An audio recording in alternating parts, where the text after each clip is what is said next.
From their first contact with the Europeans, to a period of slave trade and colonialism, even down to a century of illegal migration, Africans in Europe find themselves in a different landscape for different reasons. Today, we take a deep dive into Africans in Europe. Where are they from? Where did they settle? And their various experiences across Europe.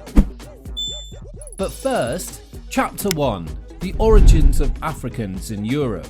According to the World Immigration Statistics, the number of Africans living outside the region since 1990 has more than doubled. Even more surprising is that they found Europe to be the one continent housing the most African-born migrants. The same report further records that one of the most striking aspects to note about international migrants in Africa, as shown in Figure 1, is the small number of migrants born outside the region and have since moved there. From 2015 to 2020, the number of migrants born outside the region remained virtually unchanged, around 2 million, most of whom were from Asia and Europe. The story of African migration to Europe starts from way back, and yes, you guessed it, centuries ago, when the Europeans came to form a connection through trade, colonialism, and the biggest of all, the transatlantic slave trade. But this won't be a morbid recap of the events that occurred back then, as we trace the history to the present day. Although that part of history is relatively popular now, it's still the first record of how Africans found themselves in Europe. And ever since, they've been a larger part of the European migrant fabric.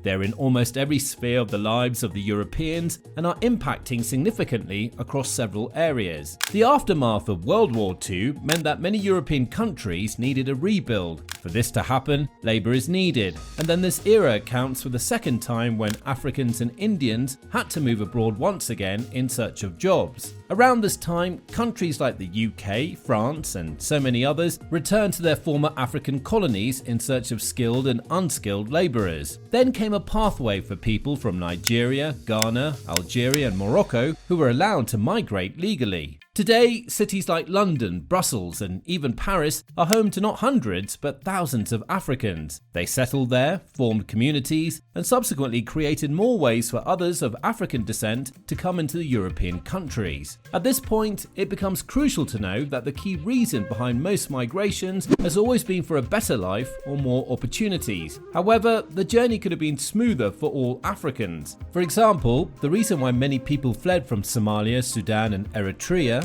is due to political instability, conflicts, and economic hardships. This has forced thousands to flee from their various countries, and now they're well scattered across Europe. While some sought asylum abroad, others resorted to irregular routes such as crossing the dangerous Mediterranean Sea or walking perilous land routes through North Africa. Consequently, countries like Italy, Greece, and Spain have become gateways into Europe. Now, having explored a little background on how and why Africans ended up in Europe, let us look at where they've settled.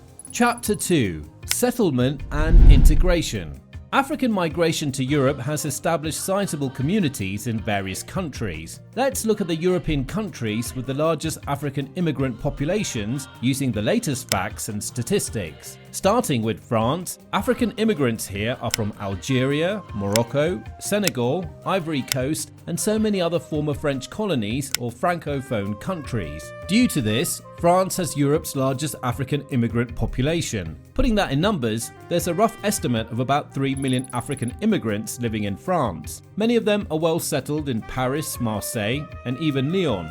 Another reason why France has so many Africans is that they face less racism in France than they do in other European countries. Like France, the United Kingdom is also home to many Africans, largely due to the colonial effect. The amount of African immigrants in the UK as of 2021 is approximately 1.65 million. Most Africans in the UK are from former British colonies like Nigeria, Ghana, Kenya, and so forth. Nigerians in particular have significantly contributed to professional fields such as healthcare, education, business, sports, and many others. However, just like some other European countries, they face challenges like racism, employment barriers, and so many other systemic challenges. Turkey also has an estimated 1.5 million African settlers. Most of its African settlers are mostly from Somalia, Libya, Cameroon, and some others from Sudan. Most have settled in Istanbul, Ankara, Izmir, and even earned the Afro-Turk community tag. although most of those being called Afro-Turks are descendants of enslaved Africans brought to the Ottoman Empire.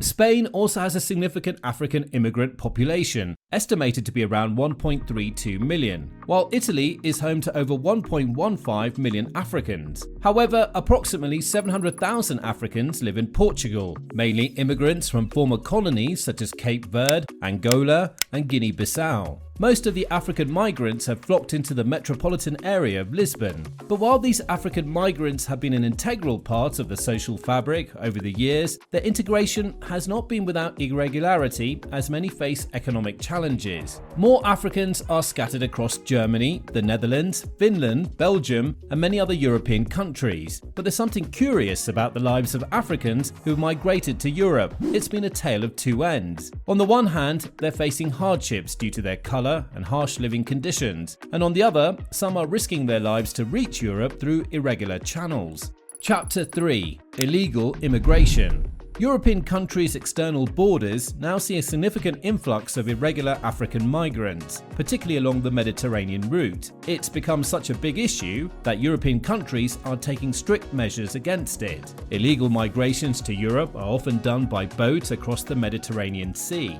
and sometimes it's done by land in Melilla. This is now an international issue. It's even said that immigrant trafficking to Europe in search of a better life has become more lucrative than drug trafficking. As such, so many migrants are ready to risk serious injury or death during their journey to Europe. Others, like those from Somalia, Libya, and Sudan, for example, sought asylum requests and were unsuccessful, so they're being deported back to Africa. Libya has been a port for departing for most of these migrants, but unfortunately, they've been dying along the way. Due to these horrific incidents, the British and Italian governments were on search and rescue to help the victims, but they were not able to help all of them. According to a Guardian article from October 2013 to October 2014, the Italian operation will now end without a similar European search and rescue operation to replace it. The Italian authorities have said their operation, which involves a significant part of the Italian Navy, is unsustainable. Despite its best efforts, more than 2,500 people are known to have drowned or gone missing in the Mediterranean since the start of the year.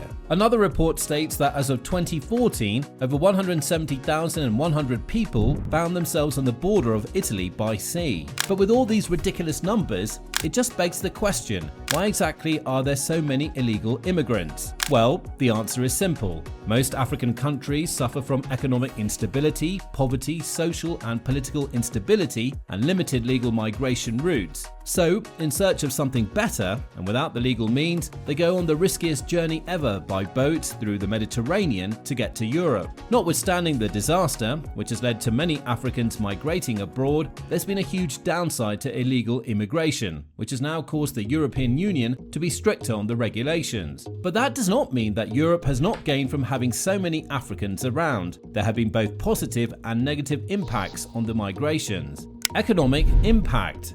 Labour contributions. The economic contributions made by African immigrants to European economies are immeasurable. They fill crucial shortages in the healthcare, construction, agriculture and manufacturing industries for centuries. African immigrants also contribute to important areas of the economy, particularly in countries such as Italy, Spain and Germany, which have an enormous supply of low-wage jobs that most of the local population is unwilling to do. Many of these immigrants also build successful entrepreneurial businesses along many different lines, contributing to the local economy. For instance, African-run businesses in the UK have created employment and promoted innovation, raising millions in revenues across technology, fashion, and retail industries. Remittances. Immigrant money is important in supporting their home countries. African emigrants send billions of dollars back home annually to support their national economies. The money helps reduce poverty levels, boosts healthcare, and educates individuals within the communities. However, even with a positive impact on the European community, the benefit for Africans have been wrought with problems. Economic challenges. The European unemployment and underemployment rates among African immigrants are very high. Most of them find their job matching qualifications hard due to language barriers, lack of recognition of foreign credentials, and racial discrimination. Many find themselves under pressure, confined to low-paid temporary or informal jobs, with little security or opportunities for advancement. The labour market discrimination further aggravates the situation, making it difficult for African immigrants to enter professional positions, which consequently limits getting better opportunities. But Africans are tough, they are survivors, and they do not fail to leave their mark wherever they find themselves. Chapter 5: Social and Cultural Impact.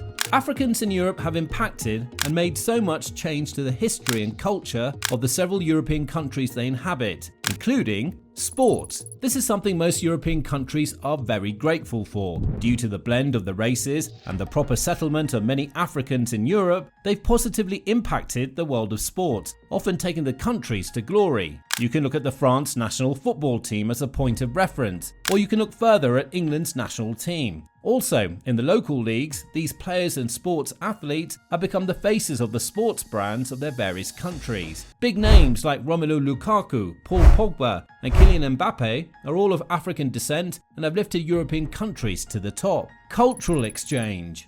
Without an iota of doubt, African immigrants have enriched European cultures. They brought a tradition of art, music, dance, and even their beautiful storytelling. In terms of music, you can look to the Afrobeat and highlife.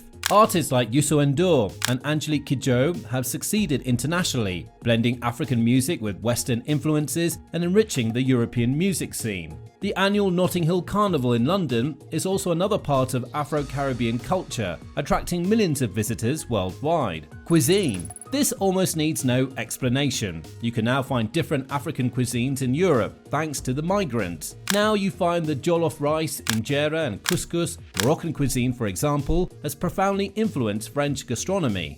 Africans are a distinct race. They represent the first origin of the so-called blacks scattered across the world today in the diaspora. But wherever they may be, Africans thrive, adapt and impact the environment. This makes them unique and a global force that shapes history wherever they are. But what interesting fact do you know about Africans in the diaspora? Do let us know in the comments down below.